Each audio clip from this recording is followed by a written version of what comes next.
the Jewish people since that time into this very day. What happens next?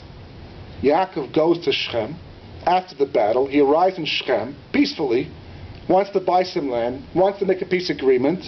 In the midst of all of this, the most disastrous thing that can happen to the Jewish people, to a young Jewish woman, takes place. Shechem ben Hamor. Literally, his name means Shechem, the son of a donkey. That's what Hamor actually means. He sees Dinah, the daughter of Leah and Yaakov. She appeals to him. He takes her forcefully. And news gets back to Yaakov and the brothers as what's happened over here. So of course they're furious. They can't tolerate this. It's an intolerable situation. How could anyone do this to anyone, let alone the daughter of Yaakov? What's the response? So Shimon and Levi, the sons of Yaakov, they go out after making a deal. You know, they're going to do bris milah. The people of Shechem are going to make a pact with the Jewish people. On the third day after bris milah, Shimon and Levi, the two sons of Yaakov, they go out and they wipe out all the males in revenge for what took place. And Yaakov says nothing. When they come back, Yaakov says, "What have you done? How could you do a thing like that?" And the brothers respond, or the sons respond to Yaakov, "What do you mean, what have we done? Why did you do something in the end? Can we stand back and watch this thing take place to our sister?" And Yaakov keeps his peace. He says nothing.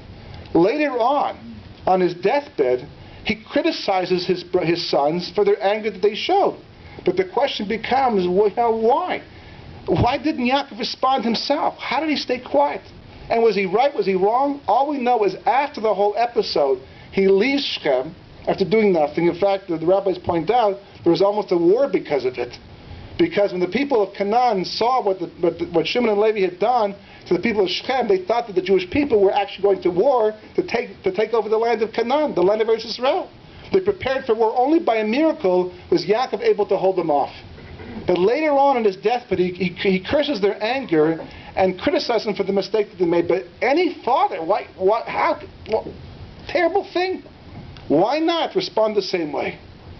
Because when this episode took place, Yaakov knew that as dark and as difficult and as hidden as the hand of God may have been, this could not have happened by accident.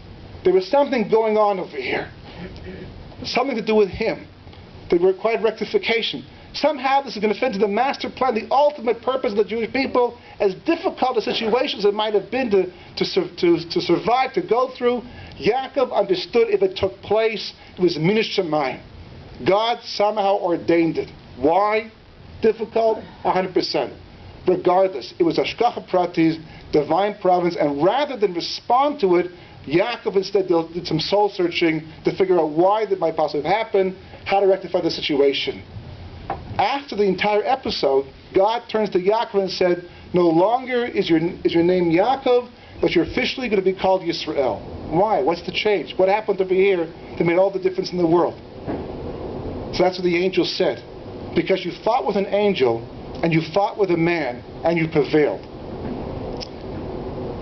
The whole point of living in this world, the whole point of being here, we've gone far from it. We're so distant because we've been living for so long, and we've been exiled for so long, but the whole point of living in this world is to develop a relationship with God.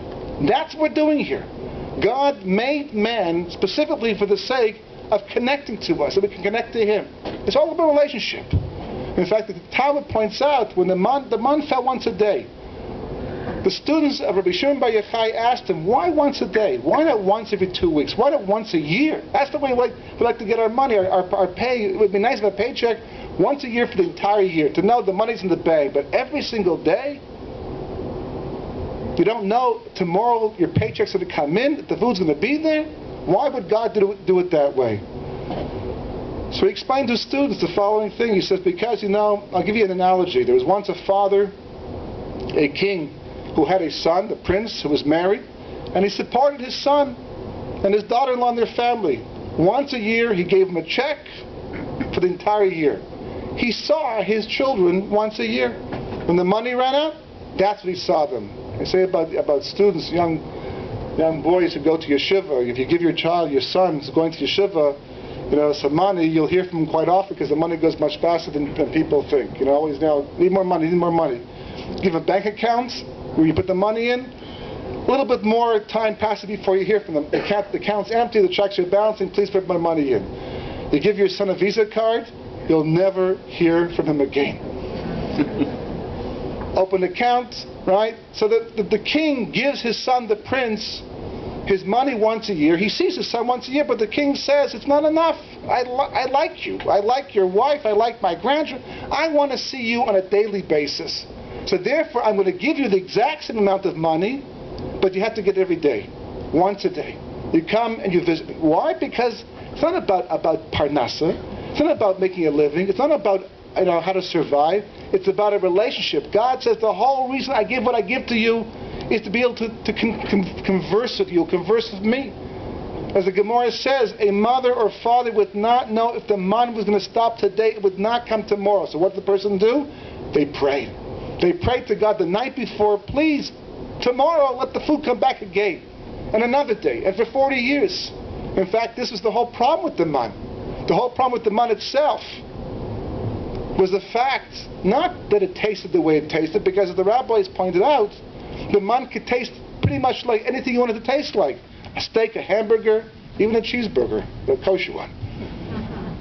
It had the properties of you could, whatever you imagined, that's what it tasted like. So that was the case. What's the problem? Why complain about the man? It wasn't what it tasted like. It was the fact that every single day for 40 years we didn't know it was going to fall again tomorrow. And the day after that, every day for 40 years, imagine worrying about your parnasa.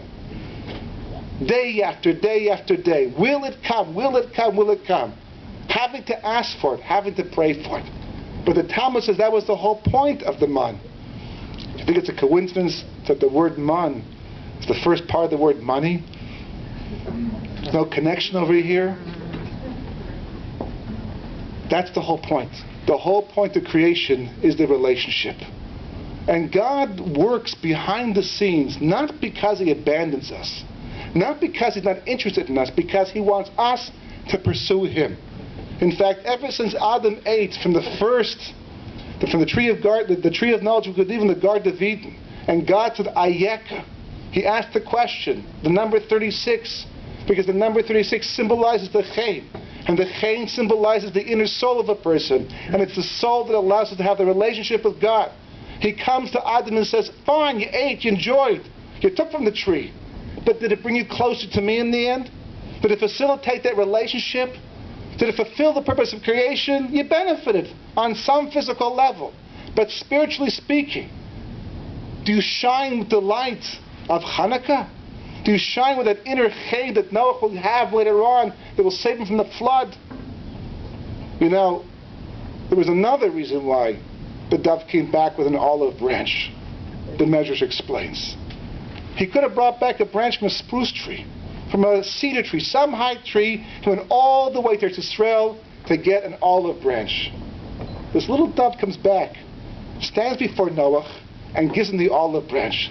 And the Medrash says it came with a message attached. And the message was, better that my food should be bitter and from the hand of God than sweet and from the hand of man.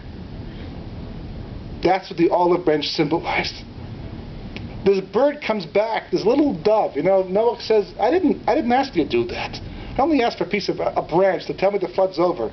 What's all this, this musar? What's all this, additional story you're attaching to the branch of it? The dove says to Noah, he says, a flood just took place. God just wiped away the entire world, all of mankind. Does that concern you? Is that something you should be thinking about, focusing on? Shouldn't you ask the question, what went wrong? Why did he do that? Because it could always happen again. Noah was afraid to get off the ark because he thought it might happen again. God had promised Noah it won't happen again. But he was concerned. So the dove says, Noah, you're beginning society from scratch. You're starting a brand new world, okay? Let's get it right this time.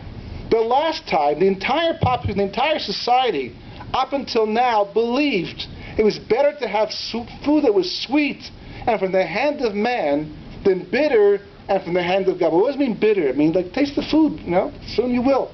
Right? It's kosher. God gave it to us. What does it mean bitter? It doesn't mean the food itself is bitter, but it means you have to work for it. I don't mean working and going to a job and earning a living, because everybody does that. The working here means working on yourself. It means looking at the world through the eyes of God, looking in the mirror, the spiritual mirror, looking past, the hair, past the facial features, past the clothing, past the cars, past the house. It's all good stuff. It's all important. We need all of it. There's no question about that. But not defining ourselves by that. Looking past the external, the physical parts, into ourselves and reflecting the neshama, the soul, the source of our ched. I mean, what makes that baby so chedetic anyhow? Why use the word ched by a baby and not by an adult? What's the ched aspect? He's just cute? What if the baby misbehaves? Some of the ched goes out the window.